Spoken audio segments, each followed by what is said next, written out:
The 1980s gave us neon lights, synthesizers, and the golden age of the blockbuster. But lurking beneath the surface of that decade's cinematic revolution was something far more provocative.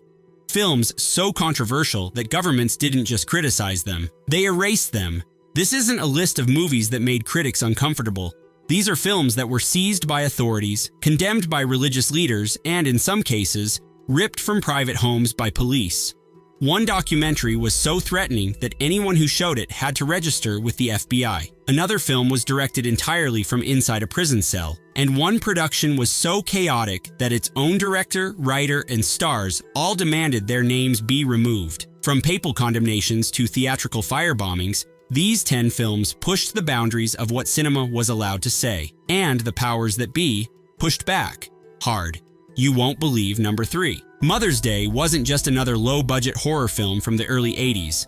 It was a movie so disturbing that British censors refused to even consider it for 3.5 decades. Directed by Charles Kaufman and released through Trauma Entertainment, the studio infamous for pushing boundaries, Mother's Day tells the story of 3 college friends whose camping reunion goes horrifically wrong. The film's combination of dark humor and unflinching content earned it an immediate reputation as one of the most transgressive pictures of its era. The British Board of Film Classification didn't just cut scenes, they rejected it outright. Australia followed suit in 1985.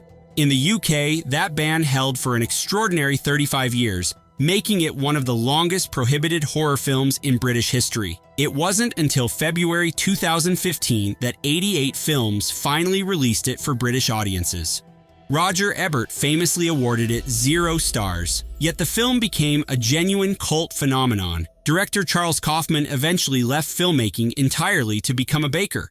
Yes, really. Today, Mother's Day streams uncut on multiple platforms and received a pristine 4K restoration in 2023. The censors who buried it are long forgotten. The film endures. But if Mother's Day spent decades in exile, the next entry was created in exile, smuggled past government censors using one of cinema's most audacious deceptions. Mapantsula is the anti-apartheid film that tricked its own government into letting it be made. And then that same government banned it anyway. Director Oliver Schmitz and co-writer Thomas Moggatlane faced an impossible challenge in 1980s South Africa.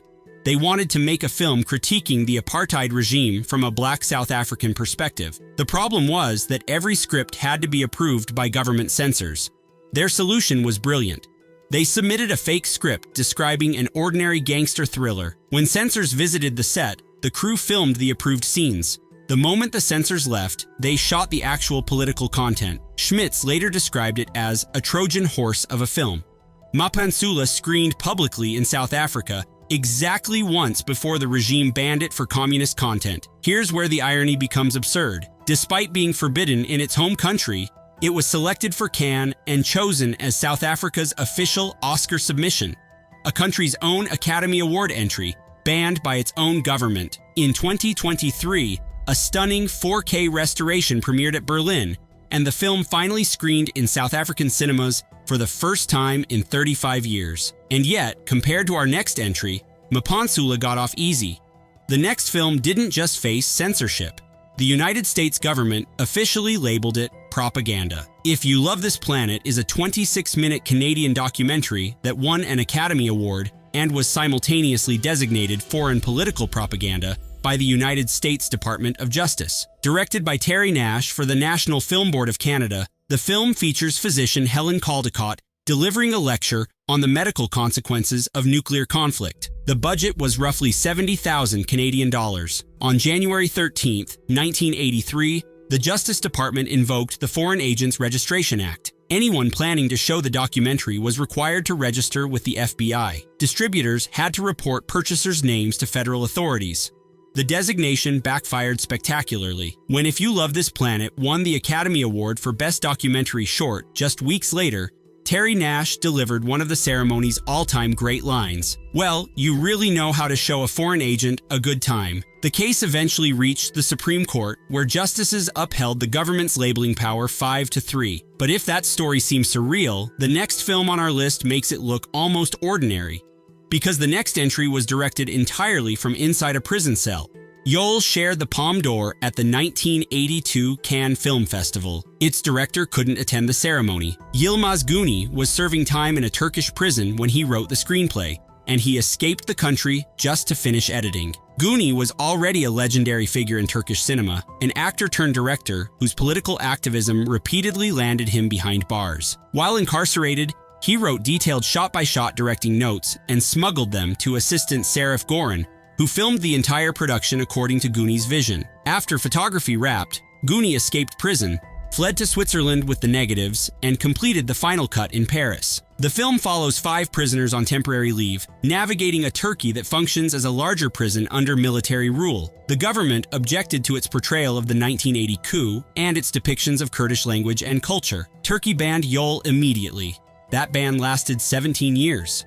Werner Herzog called it one of the most important films of the decade. Güney never saw his homeland again.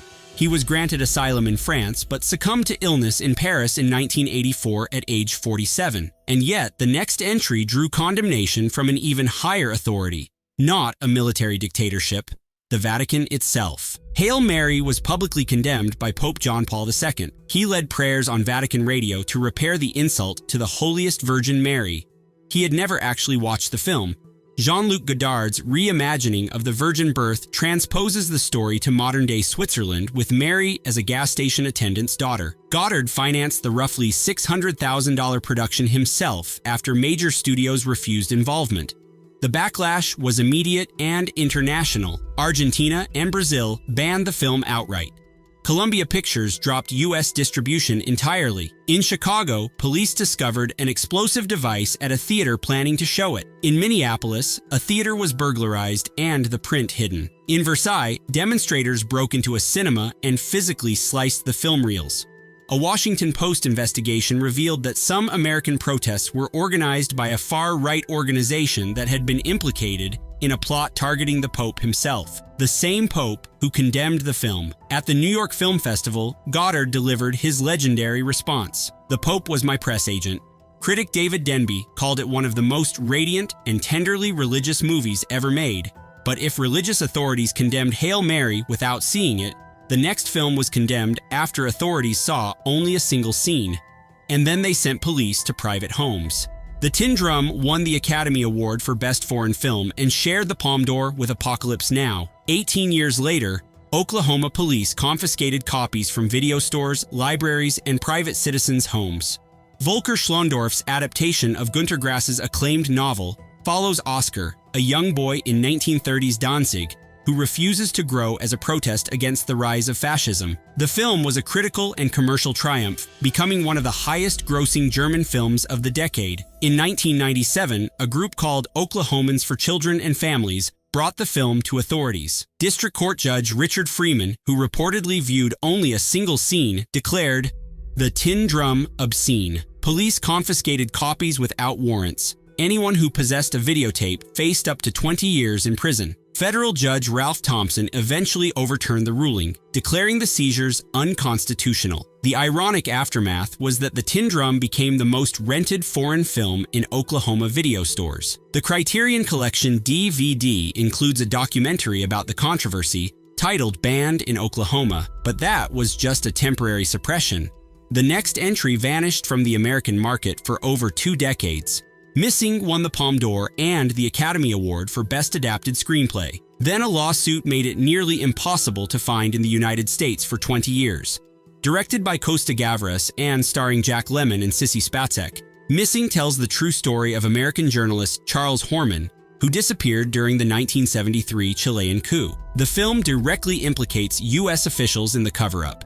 Chile banned Missing for the entire Pinochet dictatorship, from 1982 until 1990. In the United States, former Ambassador Nathaniel Davis filed a defamation lawsuit in 1983. The legal pressure caused the VHS version to be pulled from the market. Missing effectively vanished from U.S. home video for more than 2 decades, not reappearing until a 2004 DVD release. Jack Lemmon once recounted receiving an invitation to the Reagan White House.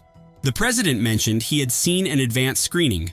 When Lemmon asked what he thought, Reagan just smiled and said nothing. A Palme d'Or winner, an Oscar winner, and a film that spent 2 decades in distribution limbo. But all of that pales in comparison to the production chaos of our next entry. And trust us, you won't believe number 3. Caligula is perhaps the most notorious film ever made. Its director disavowed it.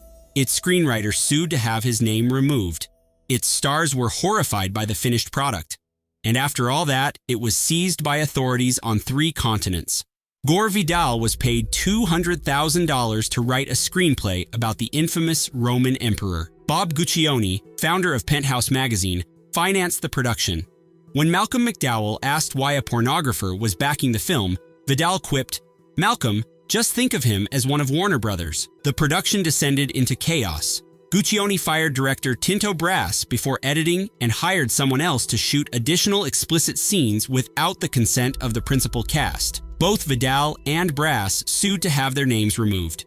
Helen Mirren described the final product as an irresistible mix of art and genitals. U.S. Customs confiscated footage when Guccione attempted to import it. Italian police seized prints within 6 days of the Rome premiere. The UK required over 50 cuts, and the uncut version wasn't approved until 2008. Australia didn't lift its ban until August 2021, 41 years after release. Guccione invested $22 million of his own money. He had to rent theaters himself and fight legal battles across multiple jurisdictions. In 2023, a preservationist premiered an ultimate cut at Cannes, re-edited from recovered original negatives. 70% of the footage had never been seen. But if Caligula was chaos captured on film, the next entry built its own censorship directly into the script. And then censors did exactly what the filmmakers predicted. Monty Python's The Meaning of Life won the Grand Jury Prize at Cannes. Ireland banned it anyway. At the time, Ireland had banned exactly 4 films in total. Terry Jones had directed 3 of them. The Pythons' final original film features their signature absurdist humor applied to life's biggest questions. The musical number, Every Sperm is Sacred, is a lavish production satirizing religious prohibitions on contraception, featuring Michael Palin surrounded by 63 children. Ireland censors objected and banned the theatrical release outright. The ban was functionally meaningless. The film was widely available on UK videocassette. But the film's most remarkable moment comes at the very end. After revealing the meaning of life itself, the lady presenter makes an announcement. And finally, here are some completely gratuitous images to annoy the censors and to hopefully spark some sort of controversy. The Pythons built their own censorship prediction directly into the script. Ireland obliged them perfectly. The Irish ban has become just another punchline. But our number 1 entry is no joke. It sparked the largest protest in Hollywood history, resulted in a cinema firebombing that left 13 people injured, and remains banned in 2 countries to this day. The Last Temptation of Christ drew 25,000 protesters to Universal Studios on opening day. That remains the largest single-day demonstration against a film in American history. And here's what makes it so haunting. The director was a devout Catholic who once seriously considered becoming a priest. Martin Scorsese had wanted to adapt Nikos Kazantzakis' novel for over a decade. He once said that his whole life had been movies and religion, nothing else. Paul Schrader wrote the screenplay. Willem Dafoe starred as Jesus, with Harvey Keitel as Judas and David Bowie as Pontius Pilate. Barbara Hershey, who plays Mary Magdalene, had given Scorsese the novel 16 years earlier on the set of another film. The budget was just $7 million, slashed from the original $20 million after evangelical groups flooded Paramount with 500 protest letters per day, forcing the studio to abandon the project. Universal picked it up years later. The film imagines Jesus experiencing a final temptation on the cross, a vision of an ordinary human life with marriage, children, and old age. He rejects the temptation and chooses sacrifice.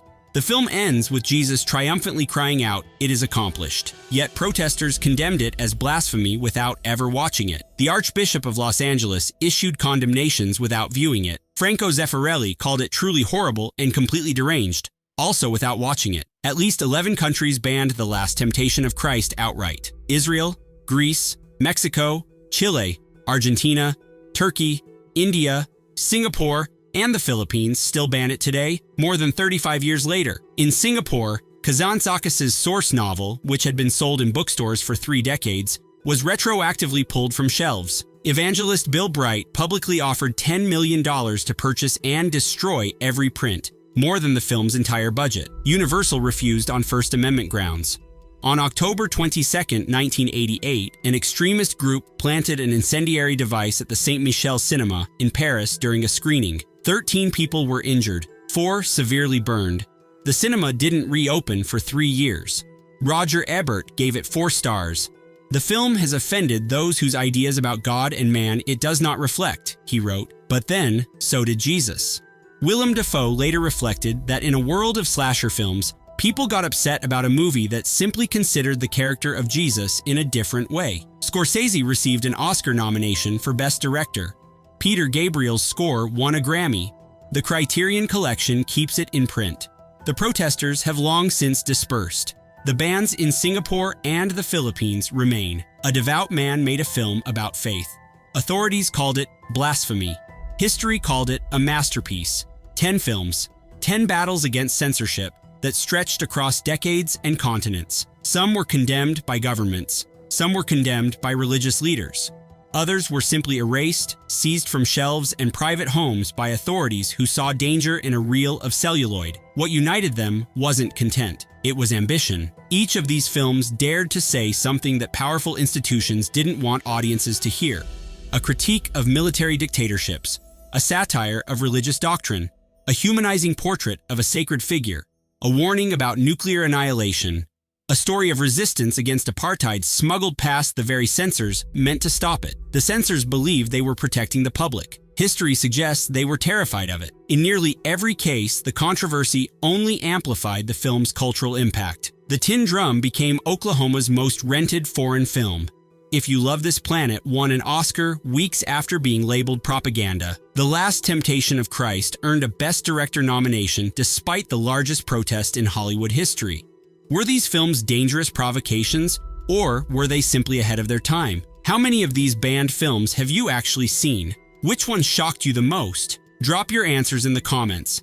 If you made it through all 10, that like button is waiting for you. You've earned it. Subscribe for more stories about the entertainment industry's most controversial moments. Because sometimes the most important films are the ones they try to make you forget. See you in the next one.